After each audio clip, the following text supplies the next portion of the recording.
Chapter 64. The first part.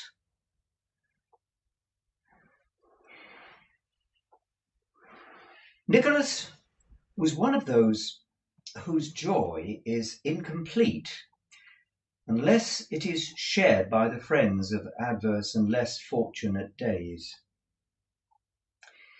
Surrounded by every fascination of love and hope, his warm heart yearned towards plain John Browdie. He remembered their first meeting with a smile and their second with a tear. He saw poor Smike once again with the bundle on his shoulder, trudging patiently by his side, and heard the honest Yorkshireman's rough words of encouragement as he left them on their road to London. Madeline and he sat down very many times jointly to produce a letter which should acquaint John at full length with his altered fortunes and assure him of his friendship and gratitude. It so happened, however, that the letter could never be written. Although they applied themselves to it with the best intentions in the world, it chanced that they always fell to talking about something else. And when Nicholas tried it by himself, he found it impossible to write one half of what he wished to say, or to pen anything, indeed, which, on reperusal, did not appear cold and unsatisfactory compared to what he had in mind. At last, after going on from day to day and reproaching himself more and more, he resolved, the more readily as Madeline strongly urged him, to make a hasty trip into Yorkshire and present himself before Mr. and Mrs. Browdie without a word of notice. Thus it was that between 7 and 8 o'clock one evening, he and his sister Kate found themselves in the Saracen's Head booking office, securing a place to Greta Bridge by the next morning coach. They had to go westward to procure some little necessities for his journey, and as it was a fine night, they agreed to walk there and get a carriage in which to ride home.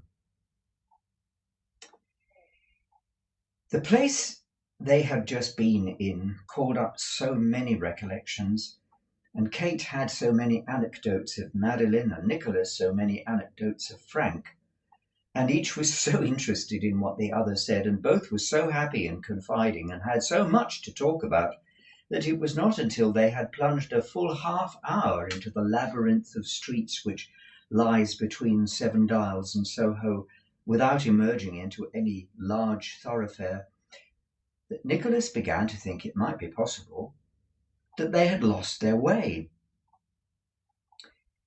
The possibility was soon converted into certainty, for on looking around and walking first to one end of the street and then to the other, he could find no landmark he could recognize, and was fain to turn back again in quest of some place at which he might seek direction. It was a by-street, and there was nobody about, or in the few wretched shops they passed. Making towards a faint gleam of light which streamed across the pavement from a cellar, Nicholas was about to descend 2 or 3 steps as to render himself visible to those below and make his inquiry, when he was arrested by a loud noise of scolding in a woman's voice. "Oh, come away," said Kate. "They're quarrelling. You might be hurt." "Wait one instant, Kate. Let's hear if there's anything like that we ought to attend to. Hush."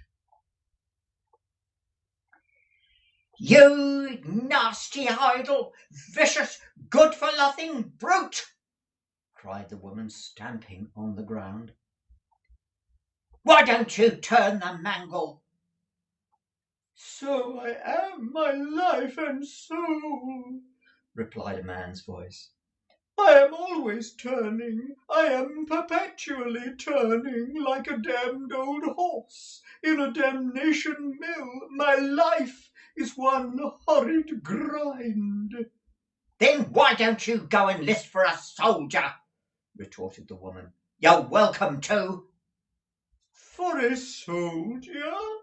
cried the man. For a soldier? Would his joy and gladness see him in a coarse red coat with a little tail? Would she hear of his being slapped and beat by drummers damnably? Would she have him fire off real guns and have his hair cut and his whiskers shaved and his eyes turned right and left and his trousers pipe-clayed? Dear Nicholas, whispered Kate, you know who that is, don't you? It's Mr. Mantalini. I am confident. We ought to make sure.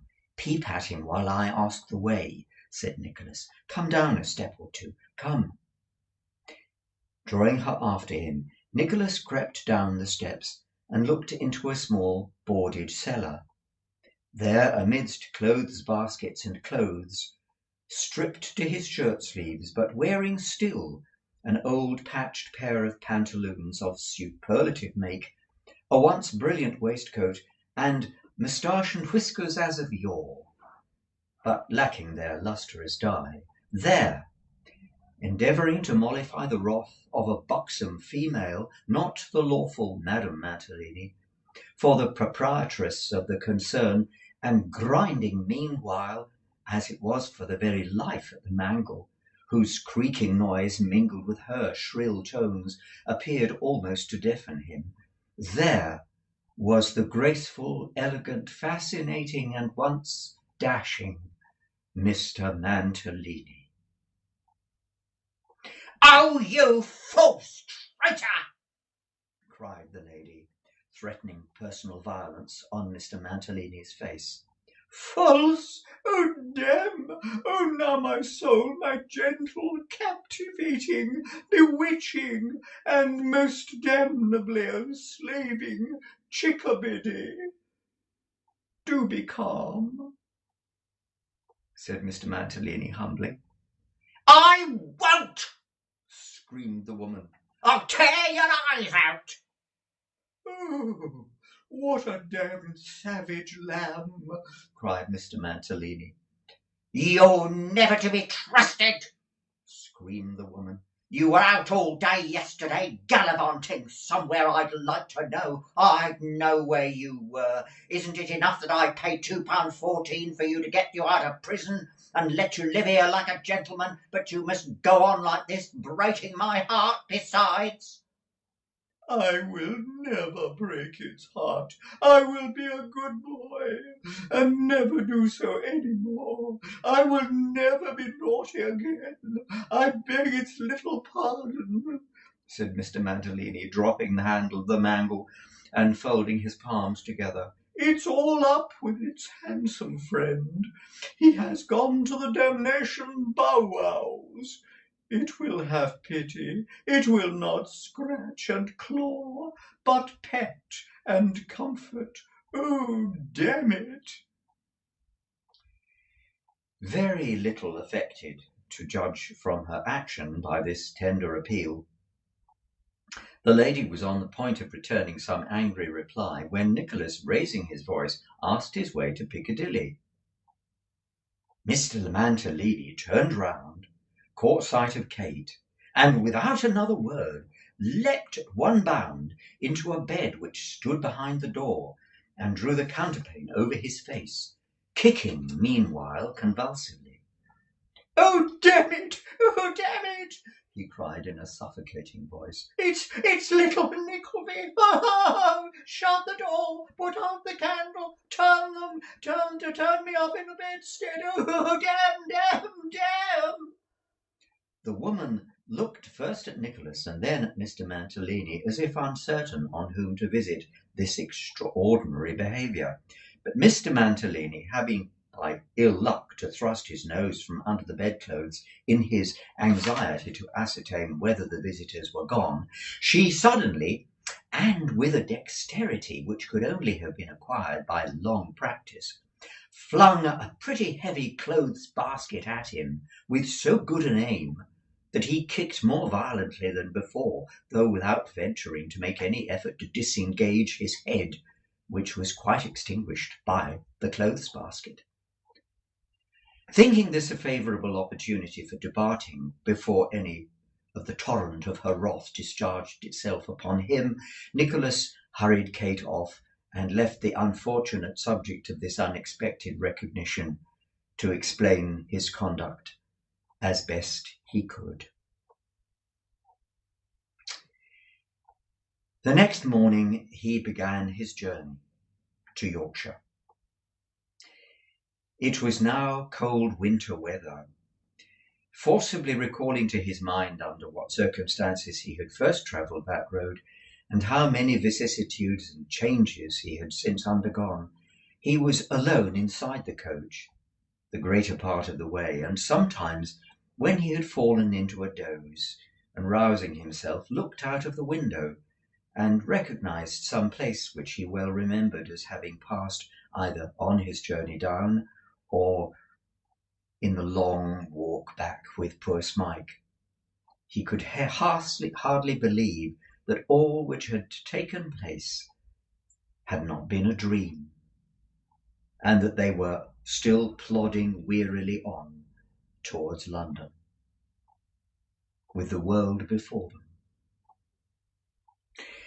To render these recollections more vivid, it came on to snow as night set in, and passing through Stamford and Grantham, everything looked as if it had been but yesterday, and not even a single flake of the white crust on the roofs had melted away.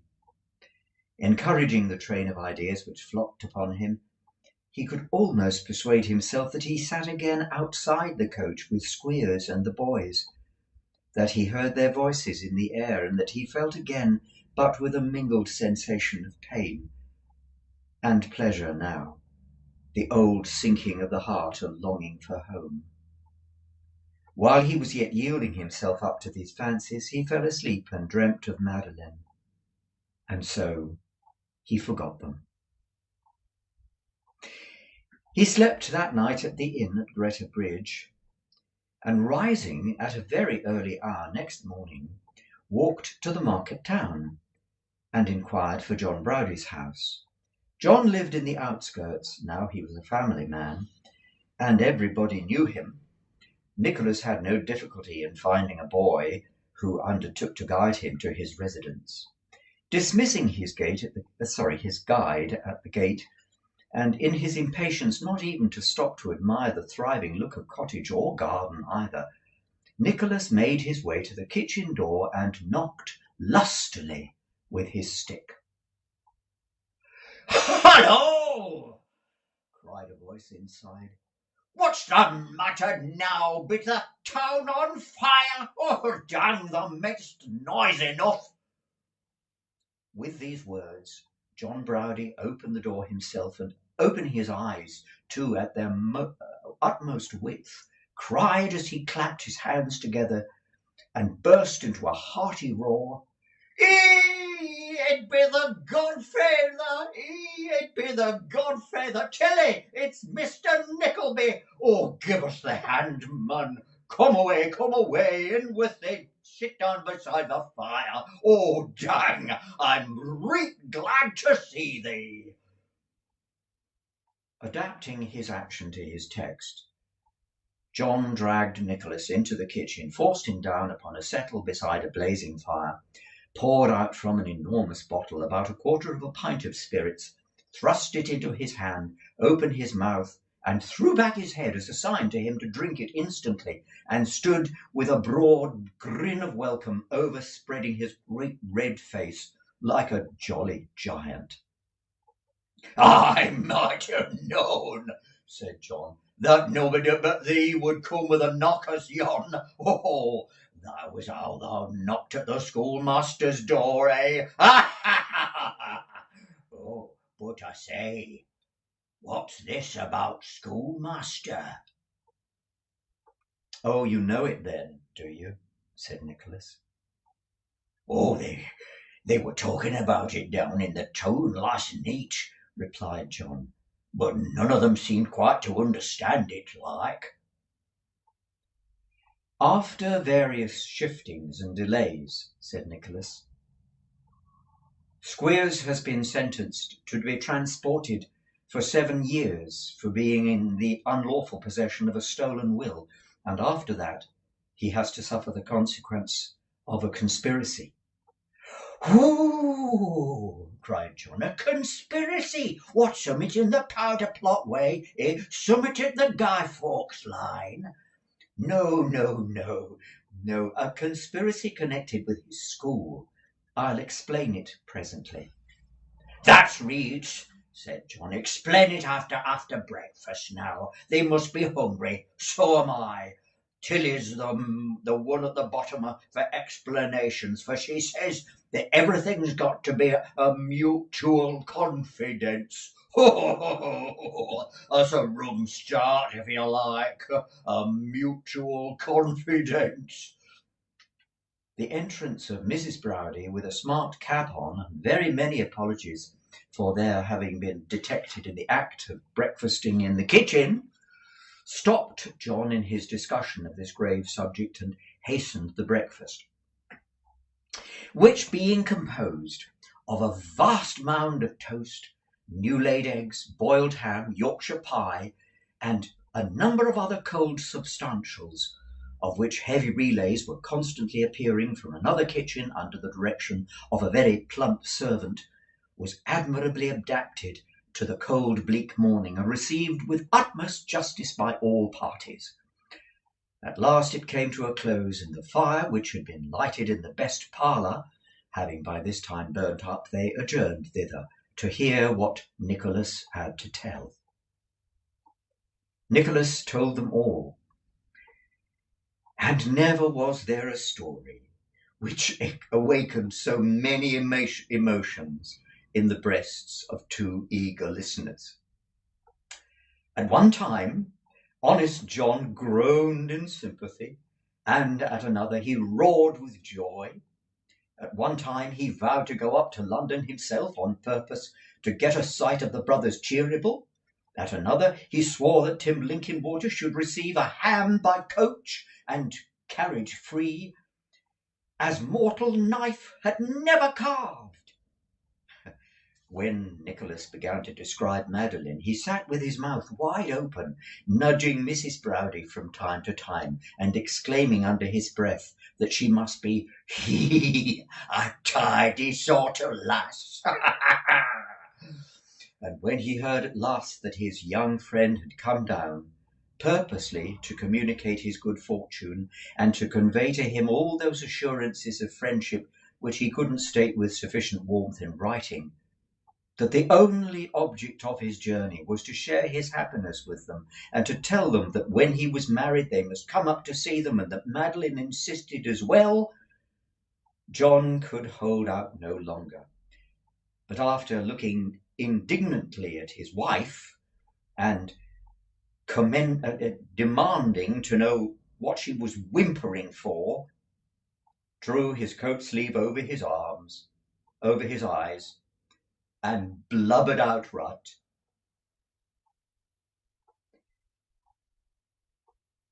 "Tell 'ee what, though," said John seriously, when a great deal had been said on both sides. To return to schoolmaster. If this news about un has reached school today, that old woman won't have a whole bored bone in her body, nor Fanny likewise." "Oh, John!" cried Mrs. Browdie. "Aye, and old John again," replied the Yorkshireman. "I didn't know what those lads might not do when it first got about that the schoolmaster was in trouble. Some fathers and mothers sent and took their young chaps away. As it's left, now that they know what's coming, There'll be revolution and revel. Oh, dank! But I think they'll go daft and spill blood like water.